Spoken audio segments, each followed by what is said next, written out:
Mr. President, I rise today to join my colleague from Oregon in discussing the challenges and opportunities that America faces as we look to ensure our economic leadership and prosperity for the 21st century and beyond. America has always been a land of innovation and entrepreneurship. We led the way during the Industrial Revolution, which began at Slater Mill in Pawtucket, in my home state of Rhode Island. And we led the way in the information technology revolution that began in Silicon Valley. It is in Americans' DNA to think boldly, and through hard work to translate bold thinking into practical solutions, solutions that improve people's lives all over the world and bring prosperity to our shores. It is time for us to lead again. A clean energy economy beckons, and we cannot ignore the call.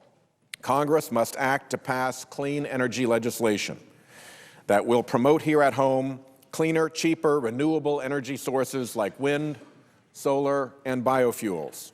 And I stand here today in strong support of such legislation. Our transition to a clean energy economy is past due. This country has run on the same fuels at basically the same efficiency levels since the start of the Industrial Revolution over a century and a half ago. This was acceptable in 1900, perhaps even in 1950. But where does it leave us today in 2009? Well, first, it leaves us dependent on foreign oil. Approximately 40% of our energy needs are met through oil, and more than 70% of this oil, at a cost of $630 billion out of the American taxpayer's pocket every year, comes from foreign sources, including Saudi Arabia, Venezuela, and other regimes that do not wish us well. It is the largest transfer of wealth in history, and we are on the losing end of it, and international big oil is only too happy to profit off America's decline. Second, while we enrich hostile foreign governments and international big oil, other countries have embraced the development, manufacture, and export of renewable clean energy technologies like wind turbines and solar panels, so that now half of America's existing wind turbines are manufactured overseas. The U.S. invented the first solar cell, but we now rank 5th among countries that manufacture solar components. The U.S. is home to only one of the world's top 10 companies manufacturing solar energy components, and to only one of the world's top 10 companies manufacturing wind turbines. Recently, 2 wind turbines went up in Portsmouth, Rhode Island. One was manufactured by Vestas, a Danish company, and the other by an Austrian company with a Canadian distributor that delivered the components to Rhode Island. These turbines are very welcome. It was sort of like a barn raising when they went up. People came out to watch. And as a result of them, Rhode Island and America got the benefit of cleaner, cheaper energy. But we missed out on the manufacturing jobs these projects should have created for American workers. Other countries that have embraced the demand for clean energy technology, like China, Germany, Japan, and Brazil, are all investing more per capita in clean energy than the United States. I'd like to include in the record a Washington Post article from July 16, 2009, reporting that China is poised to bypass the United States in clean energy technology investment. Without objection, so ordered. Mr. President, we've got some catching up to do. And while we have that catching up to do, millions of Americans are out of work. My home state of Rhode Island has one of the highest unemployment rates in the country. Across my state and across our country, couples are sitting at their kitchen tables late at night with the kids in bed and the bills on the table in front of them, and they are trying to figure out how to make ends meet, and it is not adding up. That is the reality many Americans face when we cling to the failed policy of the past, when we care more about keeping big oil happy than about finding new, inventive ways for the average American worker to find lasting, secure employment in the tradition of American entrepreneurship. Remarkably, there are those in Congress who would have us do nothing. who'd remain wedded to tired, centuries-old technologies and left in the dust as other nations race for leadership in the new clean energy world. I would submit that this do-nothing caucus is selling America short. Don't they trust that when it comes to inventing new technologies and manufacturing valuable products, we are the best in the world? If Congress passes strong, clean energy legislation that creates the necessary incentives for the research, development, manufacture, and sale of clean energy technologies, that spirit of innovation and entrepreneurialism will again lead the world, as it has so often over the centuries. We can have confidence in that. And, Mr. President, we've already seen some progress. It is clear, at least, that people outside the Beltway get it. In the last 10 years, jobs in the clean energy sector have grown nearly 2.5 times faster than jobs overall.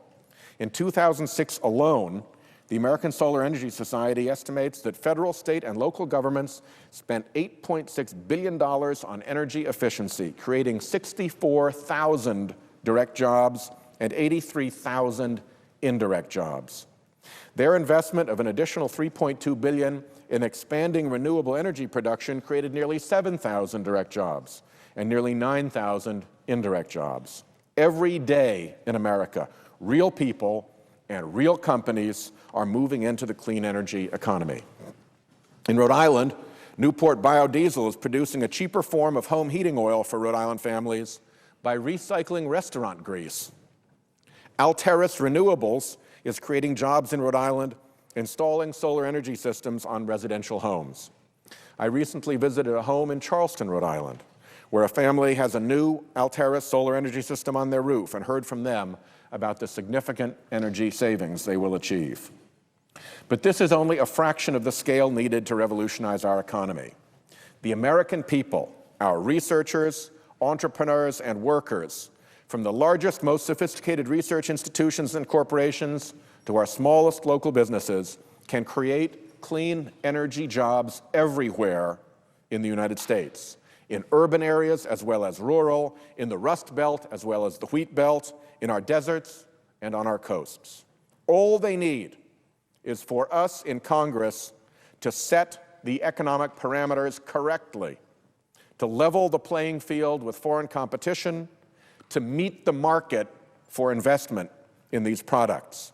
America is waiting for Congress to act. As I close, let me address a couple of the points that we often hear from the Do-Nothing caucus and their See-Nothing supporters in the boardrooms of the big polluters.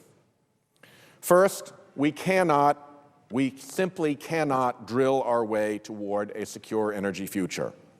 It would take 10 years before we'd see any tangible result from drilling, and the result would be negligible when it came. The U.S. has only 3% of known oil reserves, yet we use 25% of the world's oil production. We cannot drill our way out of that math. The U.S. could supply 20% of our energy needs through wind power alone, not even factoring in other forms of renewable energy. The choice is a clear one for the future. Do we continue to enrich ExxonMobil and continue our dependence on foreign oil from places like Saudi Arabia and Venezuela? Or do we decide to lead the world and tap into America's most abundant resource, the innovation and entrepreneurship of the American people? We should also be skeptical of the champions of the status quo when they exaggerate the cost associated with transitioning to a clean energy economy. Our CBO has projected that clean energy jobs legislation would cost most American households on average less than a postage stamp per day, and that it actually puts money back in the pockets of the poorest families. And that didn't even consider the savings to individuals and companies from energy efficiency practices and technologies. If prices go up a little, but efficiency reduces demand and reduces use, families save. They always leave that part out of their see-nothing scenarios. We can easily increase our energy efficiency to cover 15% of our energy needs by 2020 and save American families and businesses nearly $170 billion in electricity costs. And of course, the Do-Nothing caucus overlooks the cost of doing nothing. Unchecked greenhouse gas pollution has already begun to melt our glaciers and warm our oceans, leading to stronger, more frequent storms and rising sea levels. America's insurers are worried about our coasts, home to over 53% of the U.S. population, where we generate 83% of our gross domestic product. We put a lot at risk if we follow the lead of the Do-Nothing Caucus. Mr. President, we've heard the Do-Nothing Caucus argue that strong environmental legislation would hurt the economy and cost us jobs. It's the same old polluters argument, and it is as wrong now as it has always been before. In the 1990 debate on the acid rain program, manufacturers warned that the health benefits of the program were unclear and that their adoption could deal a, quote, crushing blow to U.S. business. But when the acid rain program was enacted, the program began delivering $70 billion annually in human health benefits, at a benefit-to-cost ratio of more than 40-to-1. Industry and environmentalists alike now agree the program was a success. Oops to that argument.